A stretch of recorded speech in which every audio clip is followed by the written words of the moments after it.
don't remember where exactly we ended with this, but we were talking about the why and how it stores energy. So the biggest section that we'd be looking at is you're looking at that last phosphate group, and having that extra phosphate on there, you get ion-ion repulsion. Okay. If you have that repulsion, you're necessarily taking that molecule up to a higher energy state, right, because you have something in it that destabilizes. Right. So if it's at that higher energy state, when we remove it, it now drops to a lower energy state. So there's now a change in energy for the overall molecule. That change in energy can then be used to run another reaction. Okay, so we can stack reactions on top of each other, and we can do that by looking at their delta Gs. Okay, so if you go all the way back to 151, you're looking at Hess's law and stacking your energies and how do those things kind of parallel out. So your delta G can be used the same way as your enthalpy can, and we can look at an overall delta G for individual reactions, and we can just sum each of those. One of the things to be aware of is that if we now change the direction of the reaction, okay, so these energy terms are ultimately your delta Gs. There should be a plus in there, I keep forgetting it. Okay, those are your delta Gs for the reaction. So your energy value will always be positive. Your change in energy can be negative or positive. That negative and positive is ultimately just saying which side of the equation is the energy involved on. Okay? So if we have a positive energy, what does that mean? We don't even need reverse. It's where does the energy term show up? Shows in the product side? No, in the reactant side. A positive change in Gibbs free energy is what type of a reaction? Endothermic, which means the energy needs to be consumed on the reactant side. So if we look at the delta G for that top case, going from ADP to ATP, we have to add energy into this. So energy is a reactant. So if we look at our delta G, the sign on the delta G for that reaction ends up being a positive value. Okay. Whereas the sign on the delta G in the other case, when we're going from ATP to ADP, that sign becomes negative. Okay, which brings up a second point. When we're looking at a favorable reaction to occur, we're looking for a delta G that is negative. We want that exothermic reaction. Okay, so if we're trying to stack reactions on top of each other to generate a favorable reaction, we may end up flipping equations back and forth. What happens when we flip the equation? We change the direction of the equation. You change the sign of the delta G. Okay? So if I want ATP going to ADP, that's going to give me a negative value. If I'm trying to run the other direction, going ADP to ATP, all that changes is the sign on the delta G. So if I now add my reactions, I have to make sure that since I changed the direction of the reaction, I have to change the sign on the delta G before I add them up. Okay? So, primary differences, we got that ion repulsion. The other big thing that helps out is once we've got that phosphate free from the molecule,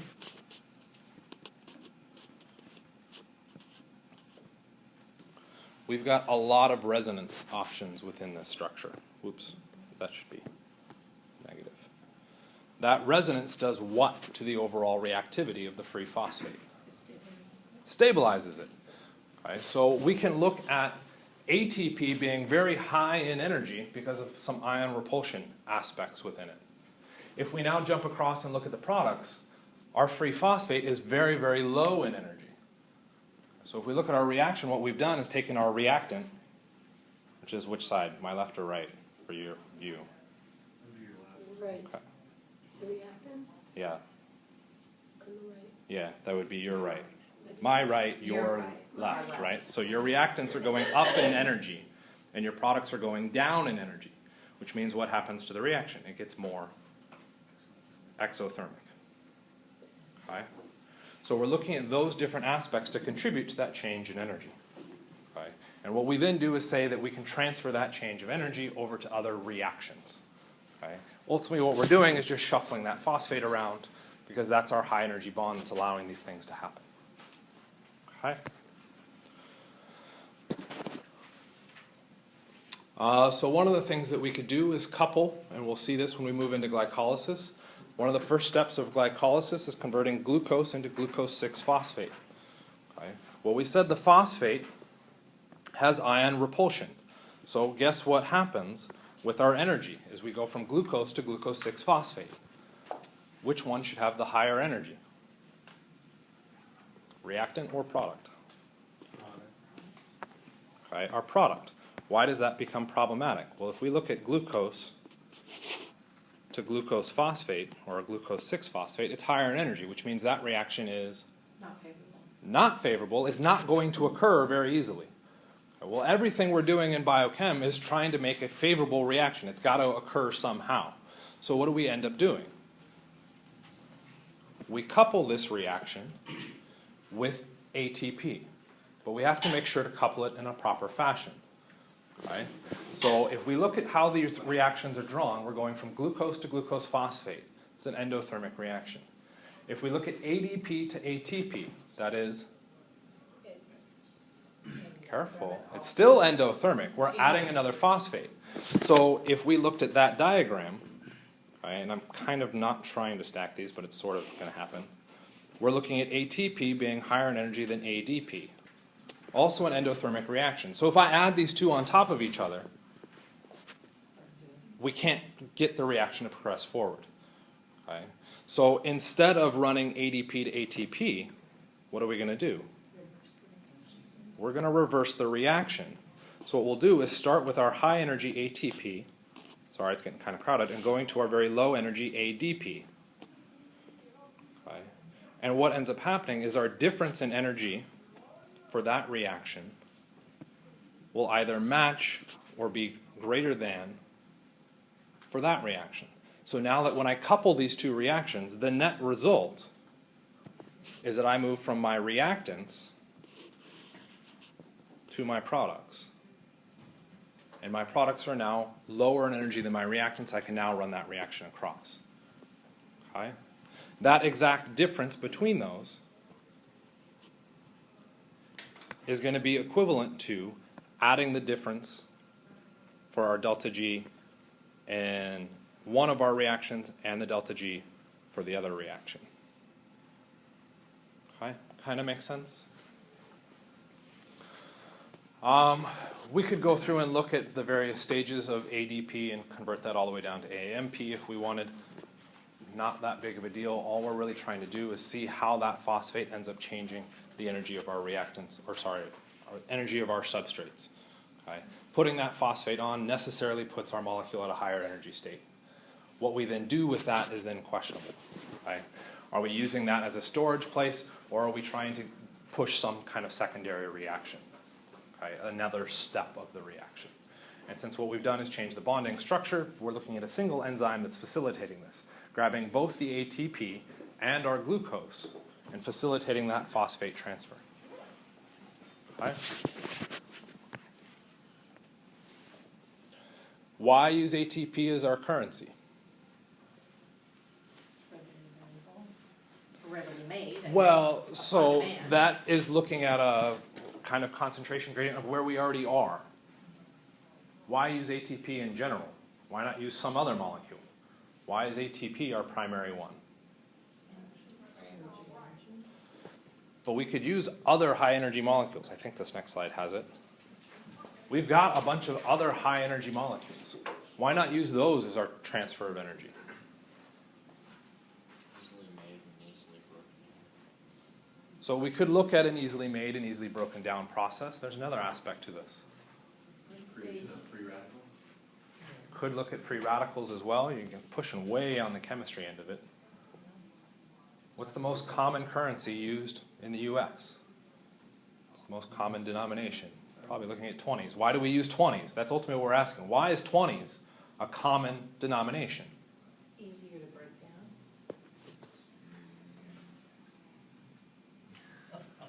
I mean, we're not saying necessarily wrong answers here. Sure. I can break it down The as easily as you can tell. energy difference just happens to match the energy difference for a lot of our reactions. Okay? If we pick something like our phosphoenol pyruvate, it releases a lot more energy. But is that release of more energy something that we can control? Not necessarily. So the ATP happens to be at almost a perfect balance of being able to release the perfect amount of energy to allow our reactions to go without releasing a bunch of excess energy out into our system, which becomes problematic if we address free radicals or other things like that. We're putting that free energy out that could increase temperature. Okay? If we use a molecule that now releases a bunch of energy that doesn't go anywhere, it's got to go somewhere, one of those changes would be thermal. Okay? So if we use phosphoenol pyruvate as our standard energy currency, what happens to the other 30 kilojoules of energy? Quite likely goes into the heat of the biological system, which then means our running temperature is going to be a lot hotter. Well, what happens as we get hotter? We break down cells, we break down proteins, because what do we end up breaking? We provided enough energy to break the intermolecular forces that hold individual molecules together. Okay? So we want to have an even match as possible. ATP just seems to match that fairly well. Okay? Are there places where we can stash that same energy? Yeah, we've got a bunch of other molecules that can stash that energy. Okay? We don't use those as frequently because that's going to generate a lot of energy when it gets broken down. Okay? So what we might try and do with those other molecules is use those as temporary storage places. Okay? We can stash, instead of having a bunch of 20s, we can use a $100 bill. And what happens when I want to use the $100 bill? I'm using something that requires more energy, or maybe I've run out of 20s. I can now break that $100 bill down into 20s. Now I can go through and use a more easily available currency. Okay? You try and give the pizza delivery guy $100, they tend to freak out. Okay? And that's kind of what we're looking at in this situation. Okay? So all of these higher energy molecules will stash phosphates for us. Okay? And what they're ultimately used for is then to transfer that phosphate to ADP, so that we now have ATP that can go through and continue our reactions. Okay? Why would we need that? Right, well, if we only use 20s and we had nothing higher than that, what happens when we run out of 20s? You're out of money. We've got to go through and actually resynthesize or inflate our currency by making a whole lot more 20s. So if we can have some way to kind of temporarily stash that energy, when we run out of ATP, we now have a quicker way to produce it again. Okay? So there's a lot of secondary phosphate molecules. Their sole goal is to kind of temporarily hide that phosphate group. Okay? And under high ATP concentrations, well, there's no place for that phosphate group to go, because ATP is not going to go to an even higher energy state of, I'm not even sure what we'd call it, probably still be ATP, but adenosine tetraphosphate, okay? Because that now puts us at way too high of an energy. Okay? So as long as we have ATP, those molecules don't need to do anything. But what happens when that energy currency gets depleted? We no longer have our ATP. It's now all converted to ADP. What happens? We can now pick up that secondary phosphate. Okay? We can use those higher energy molecules to reform our ATP, and now the ATP can be distributed throughout our cell to go through and power whatever else we need. Okay? So it's a temporary storage system. One of the last things in chapter 15 is looking at coenzyme A. It's kind of a neat molecule because it allows us to kind of activate the same way that we would activate with a phosphate group. Phosphate gives us a high energy molecule. Okay, so coenzyme A can be used to go through and facilitate a reaction. Okay, so your textbook gave you kind of a neat parallel, sort of. Okay, we're taking A plus coenzyme to make our A coenzyme structure. Okay, so we've bonded a substrate to the coenzyme. What that coenzyme has now done has activated A. Okay, whatever that molecule is now activated to react. So that when we then encounter B, the coenzyme will facilitate the transfer of A to B, and we end up with our final product. Without the coenzyme, the reaction does not occur. So if we look at the overall reaction, our overall reaction is just A plus B goes to AB. Okay, why? Because if we go through and cross out similar things, coenzyme shows up the same on both sides of the equation. Come on, pen. And A coenzyme shows up the same on both sides of our equation. So all we're really doing is A plus B goes to AB. Why do we need the coenzyme? Well, A is not reactive enough on its own to react with B. So the coenzyme comes in there to facilitate that.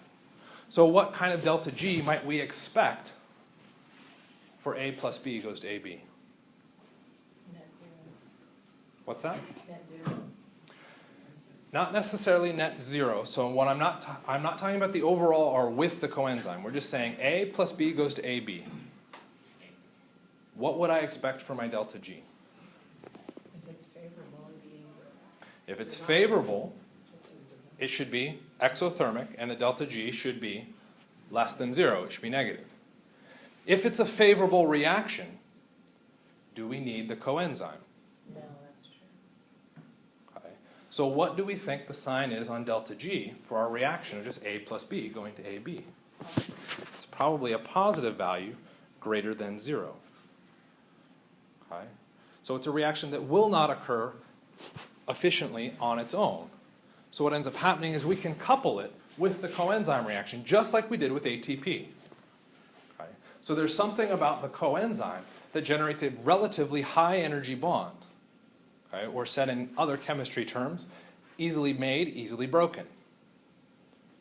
Okay. Once I have that high energy bond, that can facilitate the next reaction by looking at a transfer of that energy across. Okay. So what is going on with coenzyme A? Textbook gives you a bunch of figures on it, and some of them look nice, some of them don't. Sorry. I wanted to make sure I didn't provide something else in there. You may see coenzyme A written out instead of just COA. You may see this reference to an SH. What is the S? Excuse me, H. Okay. It's a sulfur and a hydrogen. Okay. Why are we not just writing coenzyme A? Because the sulfur and hydrogen bond is where the energy is. All of the chemistry that happens with coenzyme A centers around that SH, that thiol group. So what we are trying to do by representing coenzyme A SH is that we're trying to include the chemistry of the sulfur group. The sulfur is where all the chemistry occurs. So when we write it out, we'll say CoA-S, okay, bonded to something else. If it's coenzyme A SH, okay, then we could just refer to it as coenzyme A. Okay. What is special about the sulfur? As what? So we draw just a sulfur. Just carbons, right? Yeah. CH2, etc. This was a Lewis structure. What's wrong with it? It needs your electrons. How many electrons?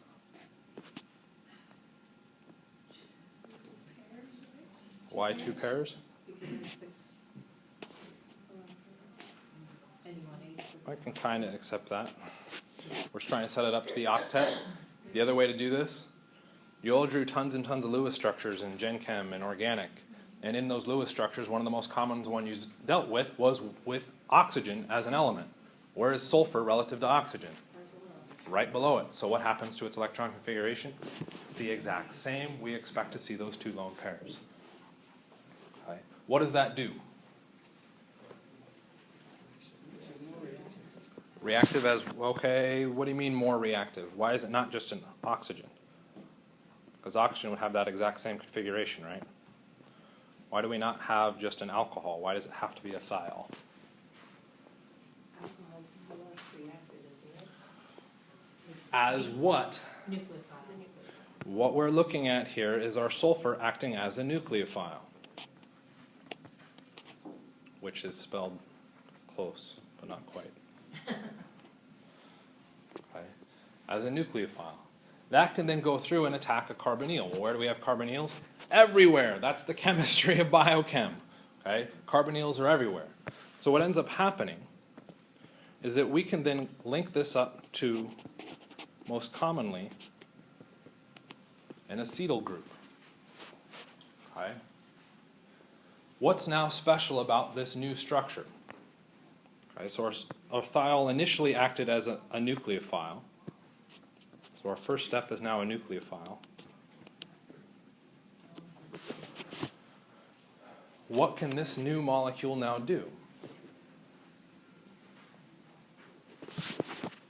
What chemistry do you see in this?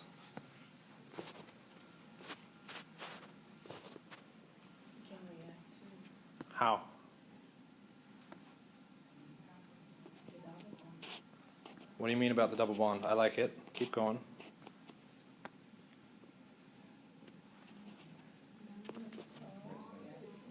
Resonance does what to our carbon? Stabilizes. Careful. That resonance of that oxygen makes that carbon more positive. So we now have a reasonable electrophile. Okay. So now another molecule, for lack of a better descriptor, molecule B with electrons can come in and attack. We can form our tetrahedral intermediate, which is what we would expect from our carbonyl reaction, which can then disintegrate down and kick out the sulfur group. Okay, so by putting that sulfur on, we've now improved the electrophilicity of our acetyl group.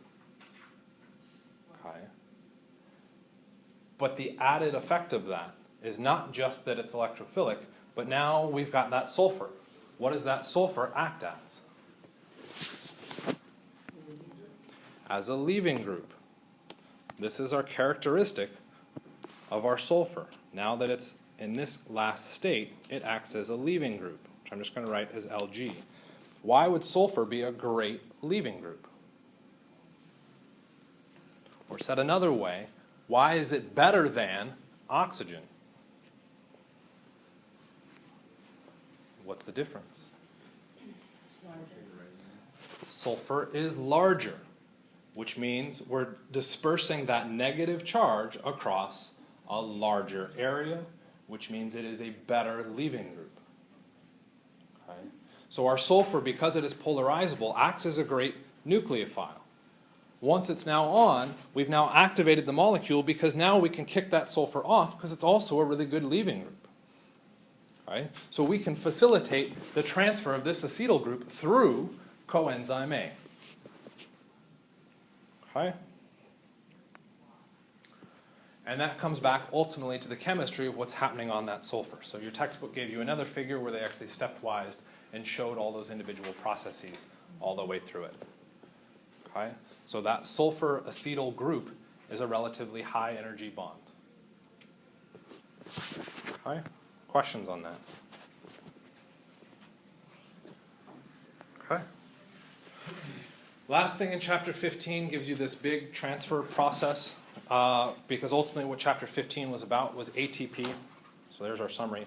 ATP, NADH, and FADH2. That's all it was looking at, is how is that energy transferred and stored through those primarily three molecules. We could also look at coenzyme A. We'll just see it a little bit less frequently, but it does pop up. Okay? So our primary driving forces are NADH, or FADH2, and ATP. Okay? Let's complete that reaction. NADH gets converted into NAD+. Let's balance it.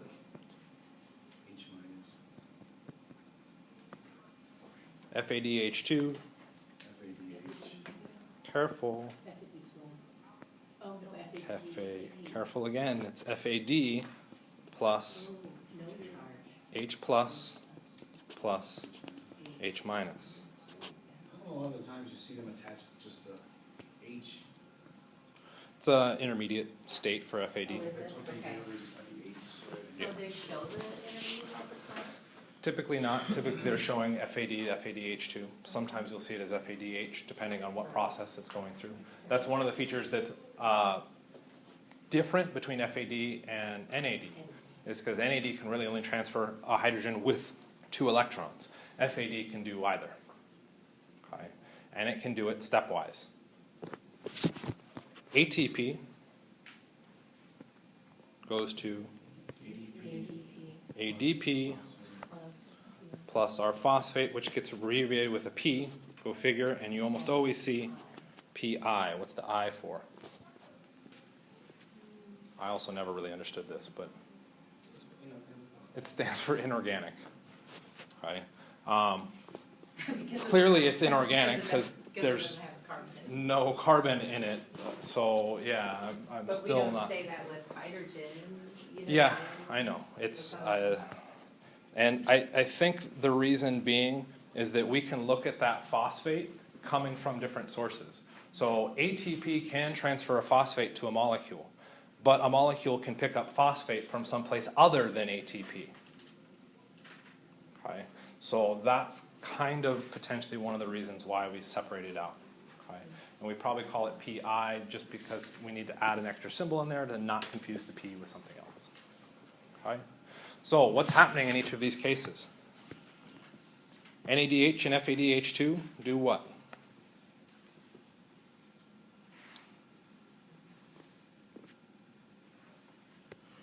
As a big hint,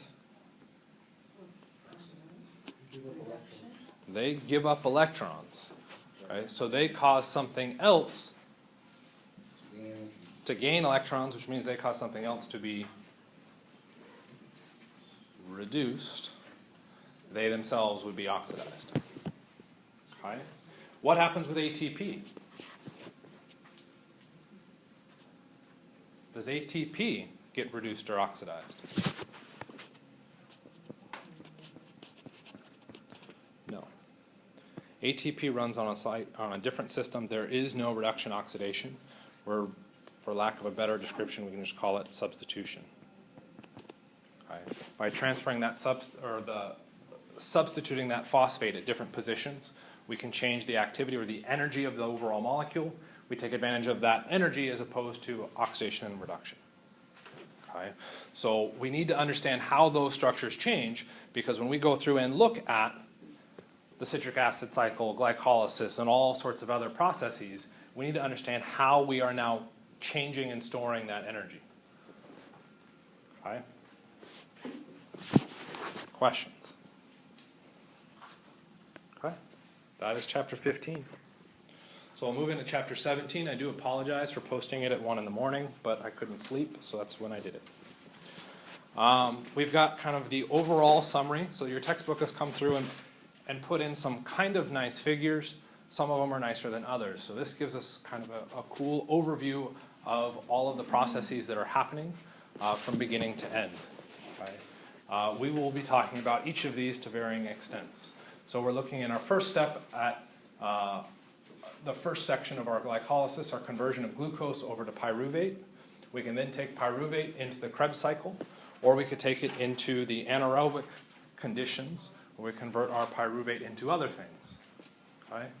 After that, we'll also take a look at oxidative phosphorylation, which will happen maybe in 2 weeks. I don't know when we'll talk about that, but we'll talk about that. Okay? So, the other thing that you could go through and do is summarize all the reactions. It's cool. They got all the reactions summarized, but it's virtually impossible to read. Okay? So, what I went through and tried to do was set it up where we pulled each of those reactions out. Okay? And I divided actually our initial steps of glycolysis into two things. Okay? Our conversion of glucose into our glyceraldehyde phosphate, and then we look at the conversion of the glyceraldehyde phosphate into pyruvate. Okay, technically all still part of glycolysis, but I think it's stepwise sort of a nice halfway point. Okay? So what's happening as we go from glucose to our glyceraldehyde phosphate? What things changed? Picked up a phosphate. Picked up a phosphate, yeah. It's no longer ring. Yeah. It is also no longer a ring. So we gained a phosphate. How can you tell from the right structure whether it's D or L, besides assuming that everything's D? How do we decide D and L? Say you weren't looking at the ring now, or you weren't looking at the Fisher projection. If you were just looking at that compound there, how would you know if it's D or L? So that compound on the right is a Fisher projection. The one on the left is a Hayworth projection. Both of them you can interpret D and L. So in our Hayworth, we talked about this with our carbohydrates. If our CH2OH is up in our Hayworth, we're looking at D. You have to be in the Hayworth projection, but we are looking at D. When we move to our Fisher projection, how do we know we have D? Because the last carbon, you're. The penultimate carbon, or technically our last stereocenter, has the highest priority group on the Right. right. It's D. Okay? That was our initial assessment of D and L, was actually from the Fisher projection. Okay? We then took the carbohydrates and put them into rings, and then we looked at a whole other system and we kind of forgot about the original. Okay? But your D and L ultimately come by looking at the second to last carbon in your Fisher projection. If we compare that back to this structure, 1, 2, 3, 4, 5, 6, our second to last carbon is that one. Where the CH2OH is dictates, where the O is dictates D or L. Because the O is always involved in the Hayworth projection, what we end up doing is looking at this. Because of the rotation, it's always going to be locked in certain conformations. Okay, and we can go back and look at that, and you probably don't really want to spend any more time in that. Okay. I'd say there's another really big difference.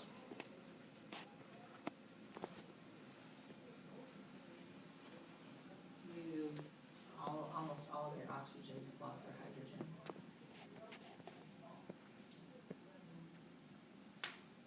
You only have one alcohol left. There are 2 phosphates, not 1.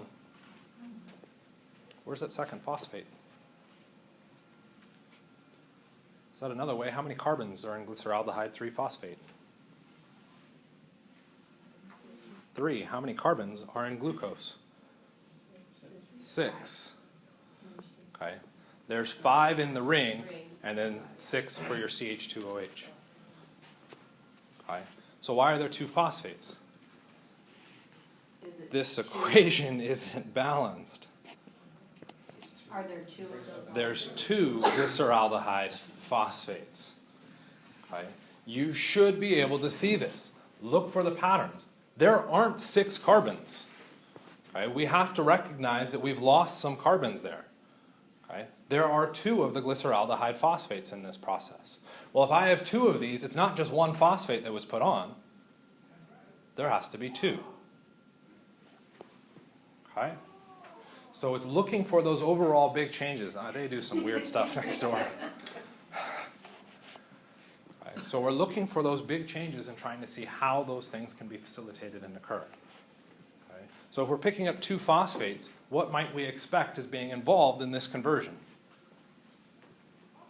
Is there anything that, say, transfers phosphate groups? We're looking at ATP, and we're probably looking at 2 ATPs. Why? There's 2 phosphates. Okay. So when we break down glycolysis, it's again looking across those reactions and trying to see what things changed. Okay. How and when those change ultimately comes down to the biochemistry. What's the enzyme doing it? Why is it doing it in those individual steps? It's probably energetics on deciding that. So in step 1 of glycolysis, you phosphorylate. Glucose is not high enough energy, so we go through and activate it. Okay. That's going to now change the polarity of this molecule, which now helps it be attracted to particular enzymes. Okay. So we end up phosphating? Yeah, close enough. Phosphorylating is carbon number 6. Okay. The enzyme that goes through and does this is hexokinase. Okay. We've kind of skirted around this topic, okay, but it's coming up again. Kinase, we've mentioned before. What did kinase mean? All kinases do one thing. As a hint, it's what happened in this reaction. Phosphorylate. Okay? So if you see any kind of kinase, it's because of a phosphorylation reaction. Okay? Take it a step further. It says hexokinase. What does the hexo mean? Not ring, or right idea, 6 carbons. Okay? And there happen to be 6 carbons in the glucose molecule. So we're looking at a 6-carbon phosphorylating enzyme. Okay? You'll notice that to go through and do this process, what did we need? ATP. We transferred that phosphate onto our structure, okay, using ATP. Relatively standard reaction. We're just doing a substitution, transferring by using our oxygen as a nucleophile, attacking the phosphate of our ADP, or AT, technically as I've got it drawn now. I'm going to have to call it ADP. Okay. Comes in and attacks.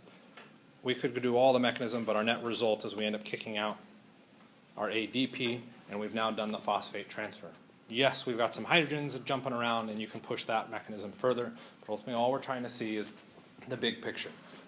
Our glucose acts as our nucleophile. That nucleophilic position is the 6th carbon. Why are the other positions not very nucleophilic?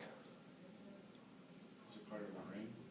Not quite part of a ring. What did you say? They're They're all happy, so I don't quite accept that one. Alcohol is relatively not active. It's not. cH2OH is a straight alcohol. Why is that alcohol more reactive than all the others? There's your idea. It's not. Sticks out more. This group sticks out more, which means sterically it is less hindered. That's going to be the easier one to phosphorylate. The other ones you won't be able to phosphorylate. Okay? They are sterically blocked. Okay? So we would need some special conditions to help that out. Each of those OHs has a bunch more stuff attached to it than our OH connection up top. We've got a primary alcohol versus secondary or worse. Okay? Yes? Dependent is it on mag?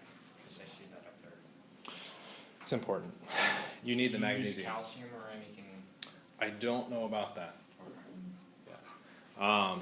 Calcium has a similar charge, so you might expect that, but the issue you're going to run into between magnesium and calcium is going to be size. Remember, all of our enzymes are ultimately designed to being able to grab things. Okay? If you change the size, you're now changing its ability to grab it. Okay. Oh, and that reaction, as we already talked about in chapter 15, is driven by that transfer of energy from ATP to ADP. Okay, giving off that energy to our reaction. That's what makes our overall reaction exothermic. Even though the strict conversion of glucose to glucose 6-phosphate is endergonic. Okay? When you couple ATP into it, it now becomes exothermic and a favorable reaction. Okay? What makes that even more interesting, too, is we're still bumping glucose 6-phosphate to a higher energy state by phosphorylating it. Does it have anything to do with magnesium there, giving it energy? So the magnesium is probably going to help coordinate your phosphate groups to facilitate that nucleophilic transfer, or that nucleophilic attack. Step 2. What's happening in step 2? You're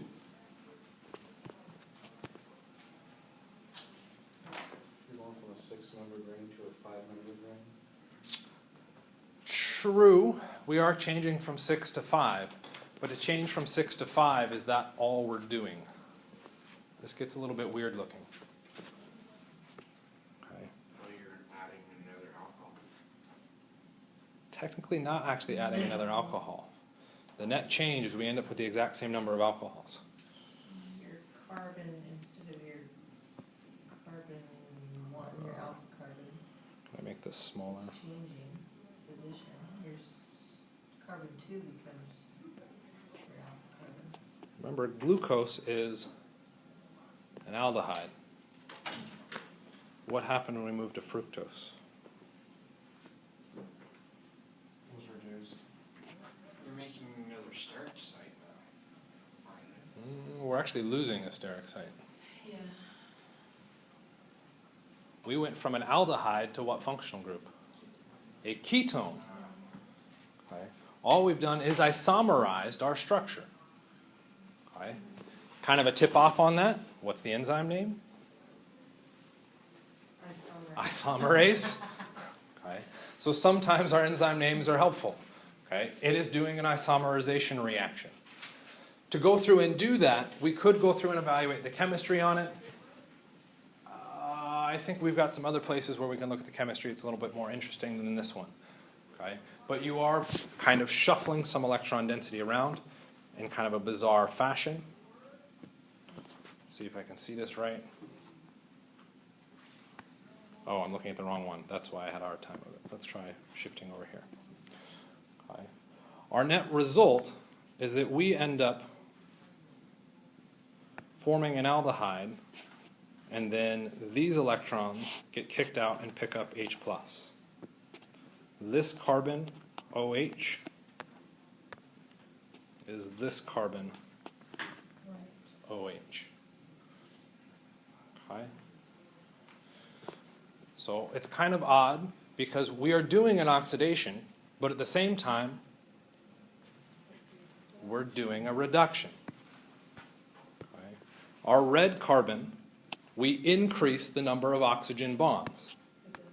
It was only bonded to one oxygen here, and if we shift to our product, whoops, drew the wrong one.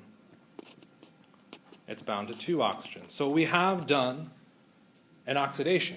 So we might say, oh, we need one of our redox mediators, okay? NADH or FEDH2. But what else happens? Take a look at the purple carbon. We have how many oxygens? 2 oxygens. Which transfers to at the end? Only 1 oxygen at the end. So 1 carbon in our molecule is oxidized, the other carbon is reduced. There is no need for a redox mediator. All we're exchanging is hydrogen ions in this reaction. Okay? Kind of a neat little process. Okay?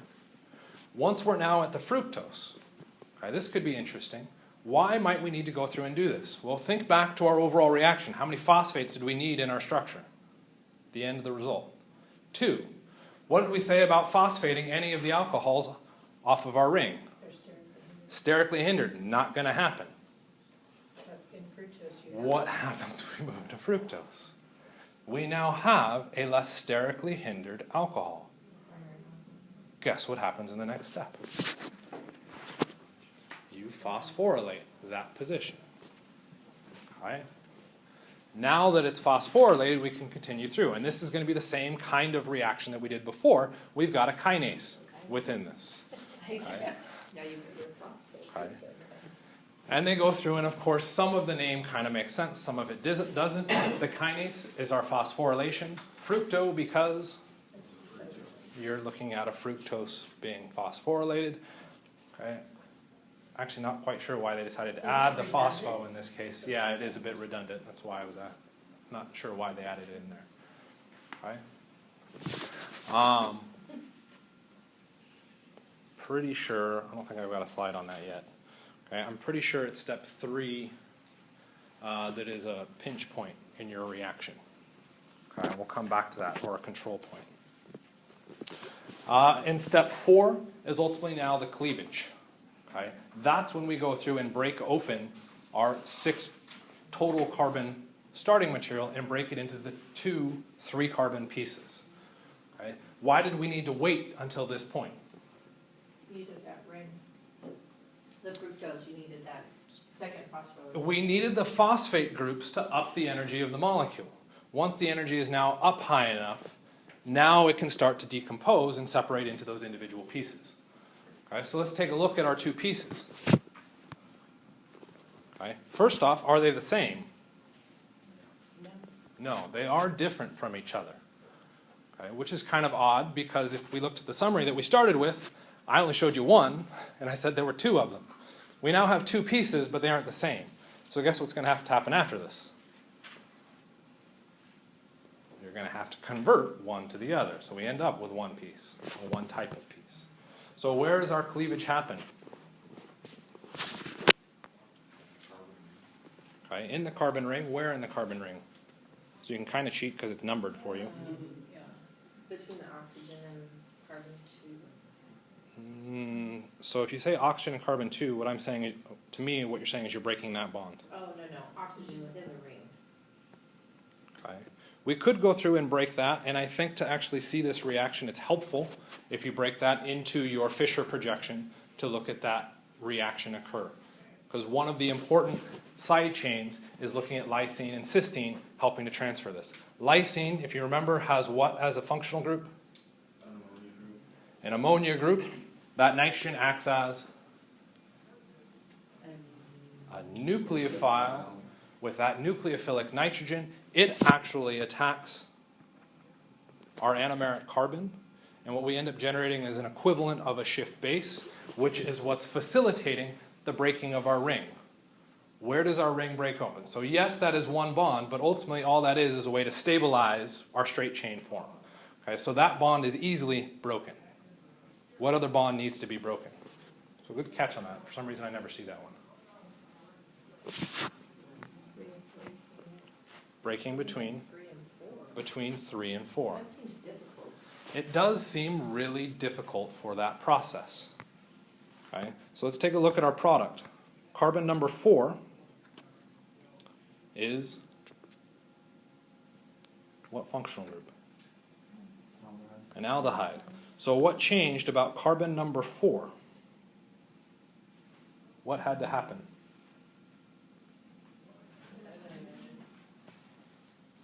Okay. If we look to that, carbon number 4, it's connected to carbon number 5. Yes, that matches.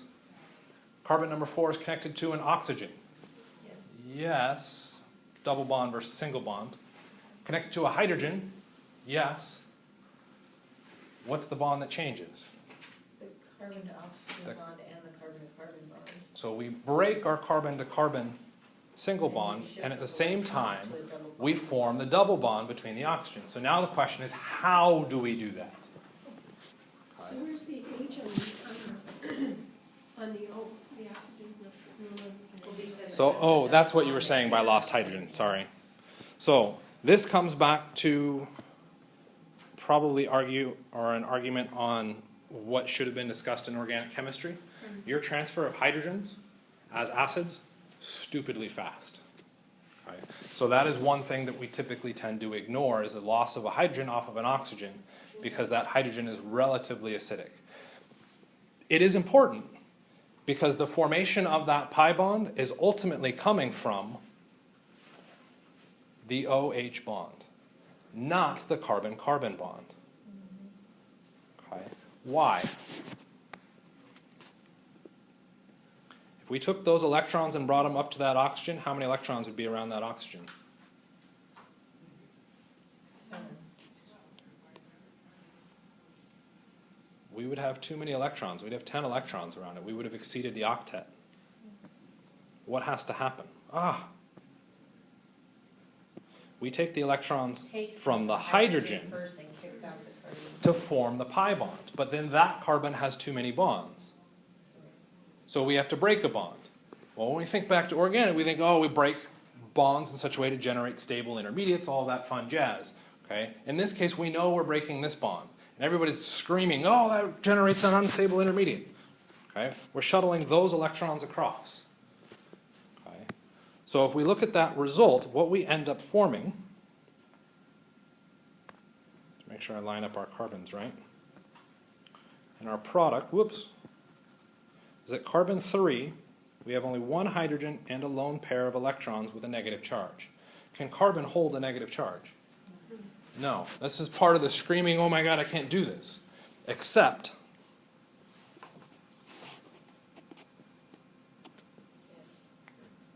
what do we have? A keto-enol tautomer. There's resonance stabilization of that intermediate. That keto-enol tautomer is actually what's driving this reaction. I can break that and put the negative charge there. I now have that keto-enol tautomer that tautomerizes in such a way that the electrons come back down, and what does that carbon need? If it's negatively charged, it needs? Sort of. It needs a positive. Was there a positive potentially picked up by the enzyme? Yeah. Okay. Our enzyme facilitates ultimately a lot of proton transfers. Okay. That hydrogen being one of them. Okay. That KT tautomer, okay, on its own, or it's actually KE, tautomer, on its own isn't the greatest thing to stabilize us. This is why and where lysine comes into play. Instead of it being a ketone there, what does it end up becoming? An enamine. enamines facilitate the electron transfer and that equivalent of the keto-enol tautomerization much more efficiently. Okay? So the enzyme pretty much sticks its head in there, bumps the energy of our intermediate up enough, or of our reactant enough, that we can cleave that carbon-3, carbon-4 bond, which then is now resonance stabilized through the enamine. That enamine resonance stabilization ends up coming back down. We pick out a hydrogen, and then water comes in as our oxygen source and cleaves out the enzyme. And we're now left with our dihydroxyacetone.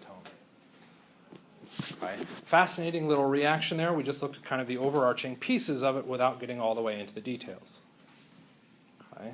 The problem with this, we said we needed identical pieces. Those pieces are not identical.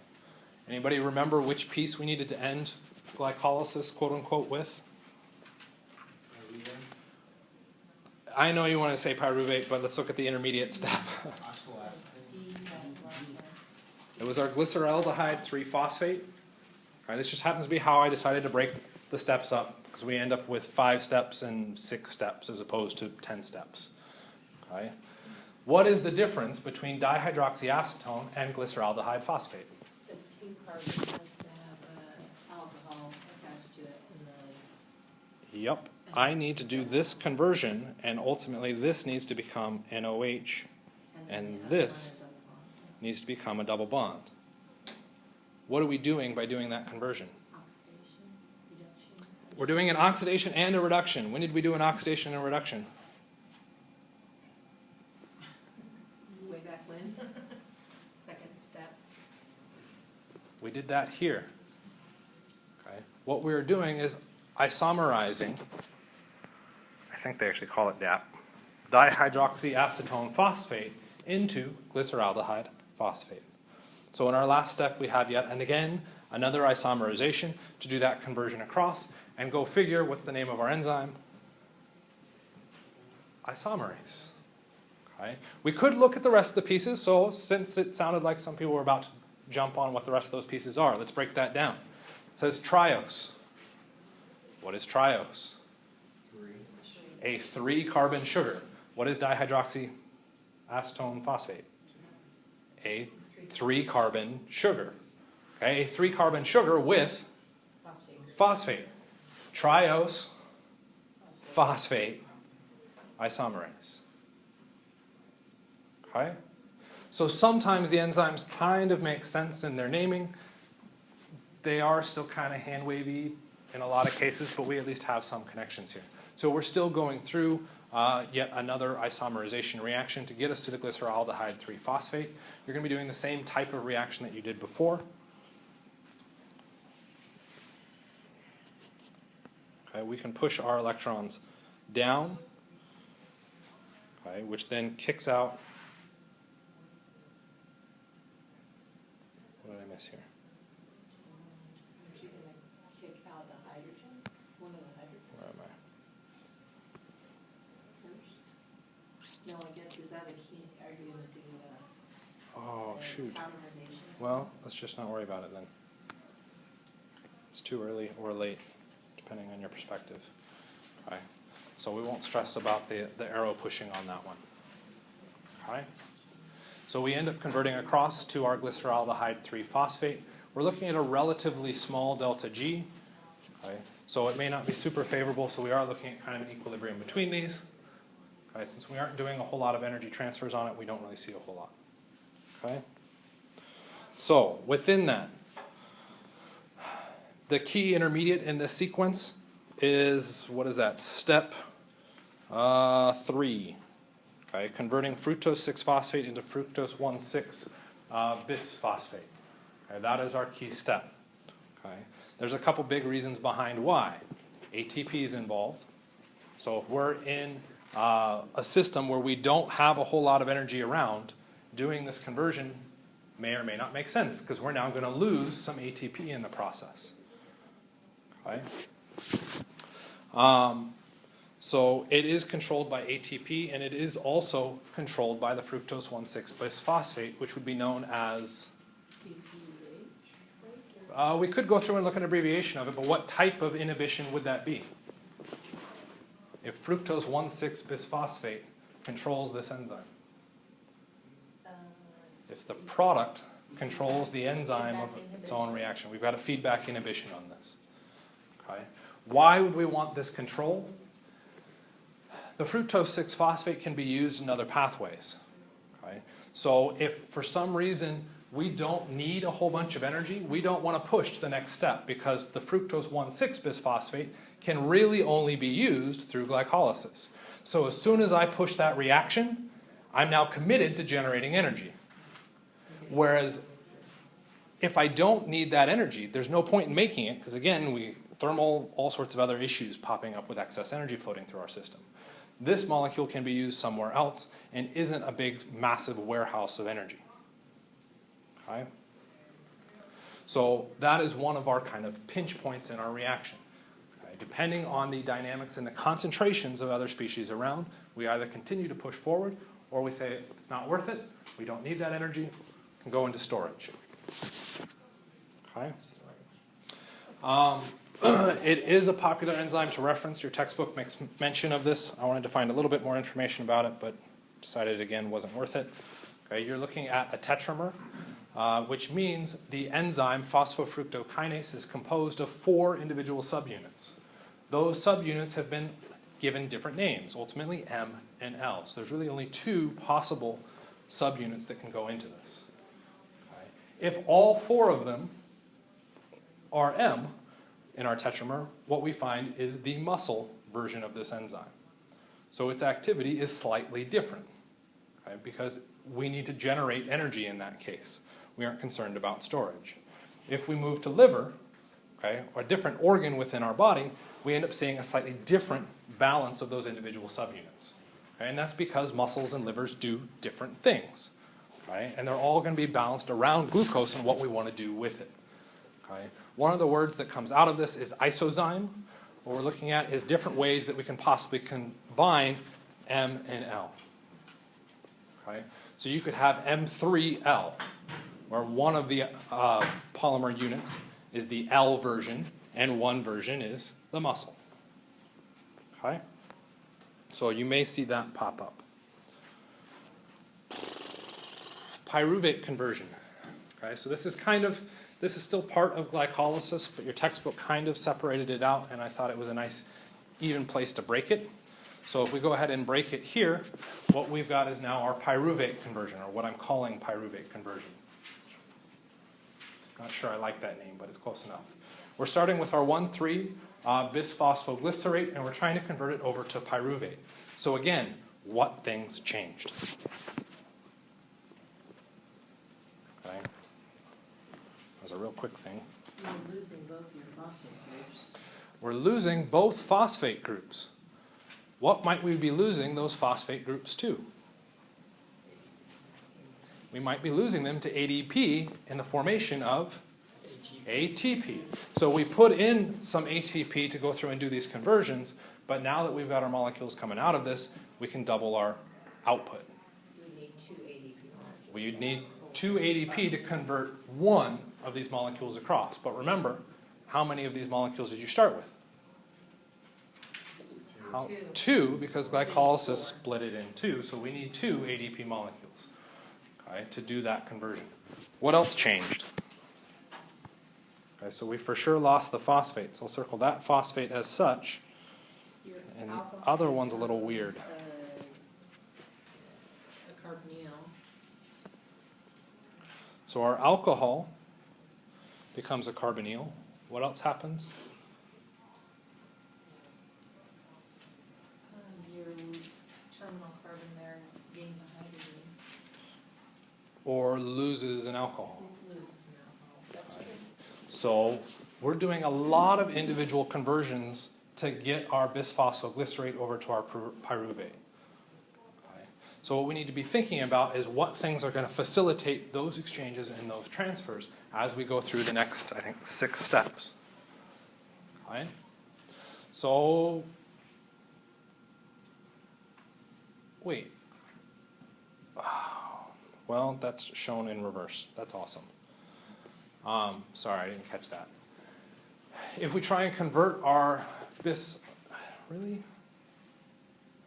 Did I do a copy paste wrong? Yeah, I did. That shouldn't be bisphosphoglycerate there.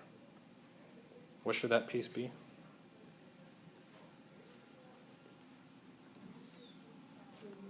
What do we end glycolysis with? Glyceraldehyde 3 phosphate. Okay. Sorry, I did a copy paste issue. I copied the wrong one in. Okay. So what we're starting with is the glyceraldehyde 3 phosphate and converting that up and across. Okay. Over to our pyruvate. No wonder it didn't seem to balance out right in my head. Okay. So when we're looking at our overall reaction, we're starting with our glyceraldehyde 3 phosphate, and the first thing we do is convert it into 1,3-bisphosphate. Okay. That's a bit interesting. Okay. Why is that a bit interesting? What have we done? So again, looking at the structures, what changed? Okay. One of the big changes is that we have a new phosphate on this structure. Right? But is that it? No, your NAD has been converted to NAD.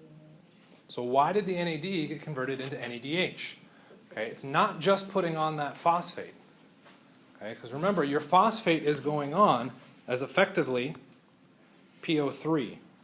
So something needs to come in and attack the phosphorus and kick out water to get our phosphate on there. What does that something need to be? A nucleophile. And that nucleophile is an oxygen. So if we go through and adjust our change here, we added phosphate and we have that oxygen. Where is that oxygen?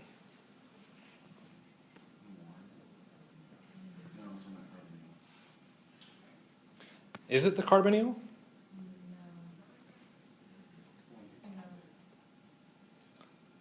Okay. What did we do to that carbon?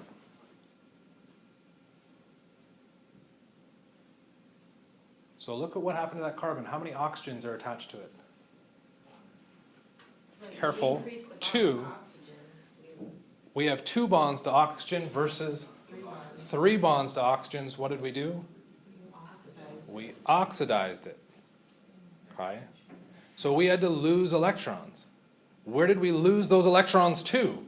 At this point, we don't have anything to lose electrons to. What molecule would be able to accept those electrons?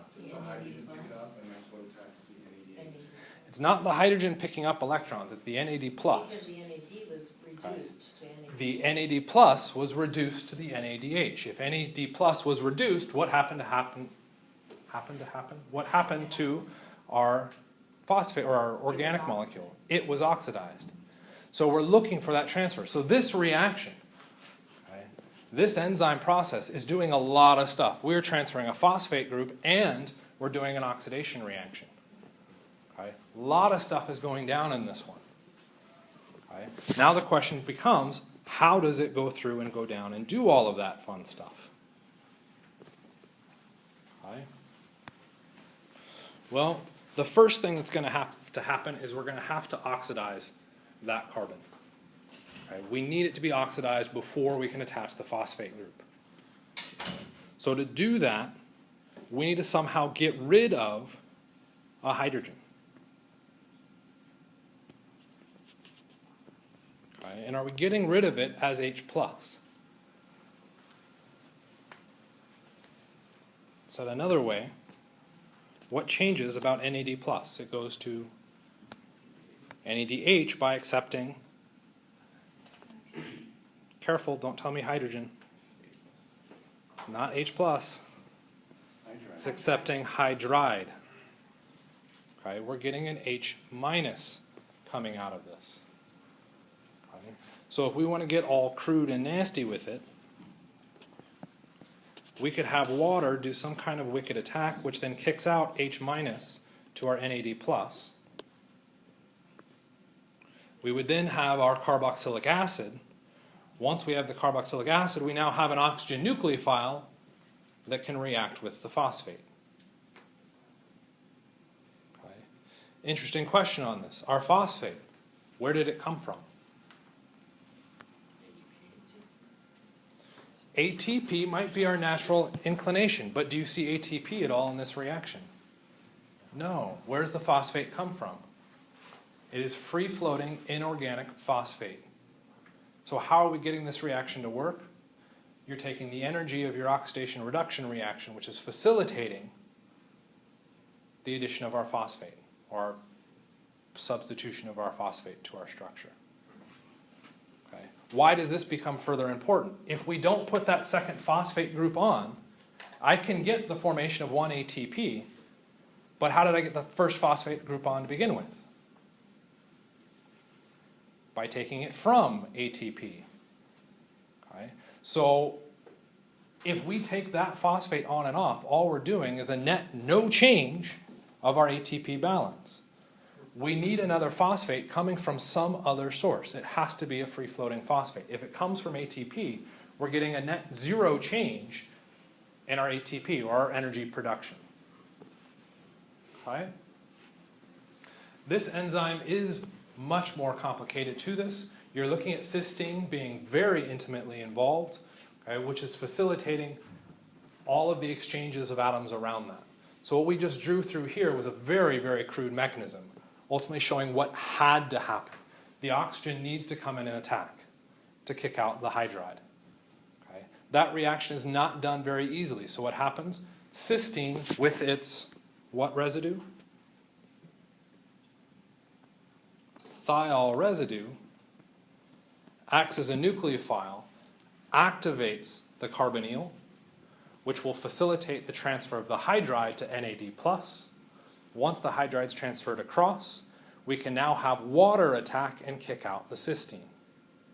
Now that we have our water and our carboxylic acid, we now have a nucleophile that can pick up the phosphate, okay, through our enzyme process. Kind of a nifty little reaction looking at all those individual amino acids. And we are well